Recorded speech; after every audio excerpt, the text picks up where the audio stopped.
What's up, Grandmaster Igor Smirnov is here, and today I'd like to share with you the craziest opening line I ever saw in my life. And it was actually prepared by Viswanathan Anand, and he was going to play it in his World Championship match, which makes it even more fun. Let's take a look.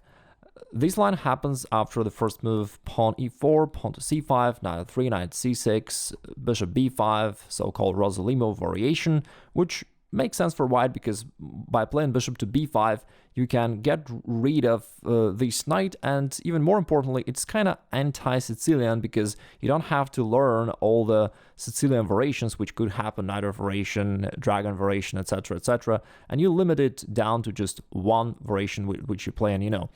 Anyway, let's see what's going on next. Black plays pawn to e6. Here, white captures the knight to double black pawns, and then plays pawn to b3, preparing development of his dark squared bishop.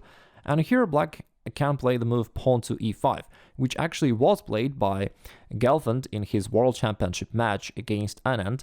So black plays pawn to e5, and it makes perfect sense because black's intention is to solidify his center with a move pawn to d6. Let's say if white goes bishop b2, black plays pawn to d6, and you can see that now black has this rock solid center, and white really can't do anything, and the white's bishop on b2 is restricted because of this pawn chain which black has in the center, and black is doing perfectly well here. Therefore, white probably wants to do something else, and in the game Anand took the pawn with knight takes e5. But of course it's not that black blundered the pawn because he's gonna get it back right on the next move. He plays queen to e7 to attack the knight, and then indirectly the pawn on e4. White plays pawn to d4 to support the knight, and in the game Gelfand played pawn to d6, and after that he lost the game. Later on it turns out that after that white captures the pawn, and the game goes into this endgame where white has slightly better position, and Anand won the game later on.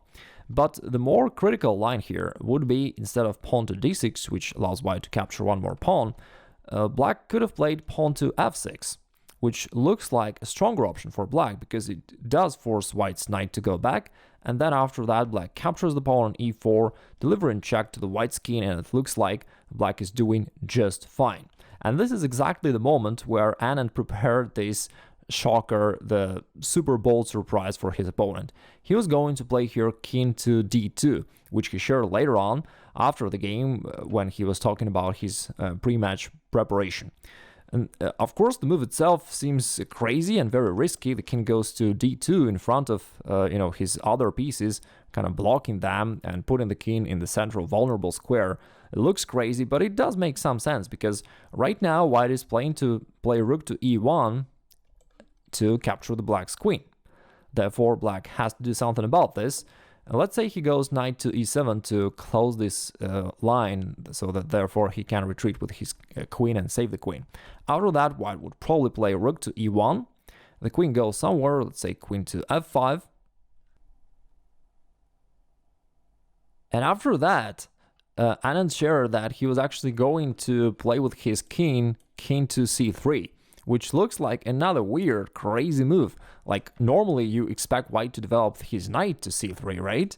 But in this case, all of a sudden white moves his king there, and the king is aiming to hide back on that b2 square, and after that, he's kind of making this long journey, all the way to the king side, which, like, normally the king would go on g1, but in this case, white kind of moved it to b2, made this artificial castling from e1, so he chose another trajectory for the king, which makes a lot of fun.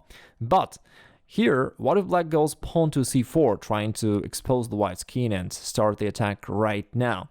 It turns out that white can actually capture this pawn, which again looks like something totally crazy, and the madness is going on here. Now, what if black tries to check the white's king right now? Well, in that case, the white's king will actually retreat back to safety to b2. But what if black goes queen to a5, so that the king cannot go back, and now black is ready to play bishop a6 checkmate. It looks like white is almost done, but at this point the king can kind of realize that, like, oh my god, what am I even doing? And that it's time to actually go back to some normal positions, and so the king can realize his mistake and run all the way back to his usual residence, to the square g1. And it turns out that white is just in time to do just that, and the king could hide on g1. And of course, in this case scenario, the king's journey to g1 was highly unusual, not like normally you would castle from e1 to g1, in one move, and here the king made this huge journey. But after that, it turns out that white's position is really, really great, because he, even though in a highly unusual way, kind of finalized his development, while black is now in trouble. His king is exposed, the knight on e7 is pinned, therefore black can't finalize his development normally, and white will finalize his development within just few next moves. He only needs to bring his knight and bishop into the game, and after that he'll probably deliver the crushing attack. And there is also one more line which I'd like to share with you. At this position, just like we have already analyzed, white has this crazy move king goes to d2, and then if black goes knight to e7, white plays rook to e1. So far we analyzed the black's move queen to f5, but what if black goes queen to g6? It also makes sense, kind of taking that pawn on g2, and anyway, black needs to move his or her queen away from danger. In this position, white can still keep playing in that irresponsible style, I have to say. White can once again move his king to c3. And it's a really funny variation because, again, normally you expect white to go knight to c3, right? Now king should go there. And like the majority of the white's pieces are still standing there on the first rank, while the white's king is just dancing around back and forth, having fun. So the opening line here is definitely the craziest, or at least one of the craziest you ever saw.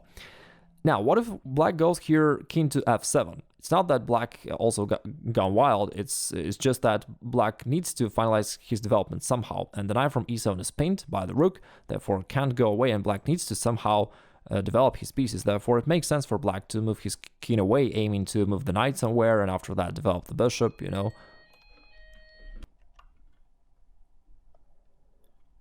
And it makes some sense indeed, because the knight was pinned previously with the black's king standing back there on e8, and black still needs to continue his development. Therefore, he may wish to go king to f7 to enable him to go knight to d5 and continue his development.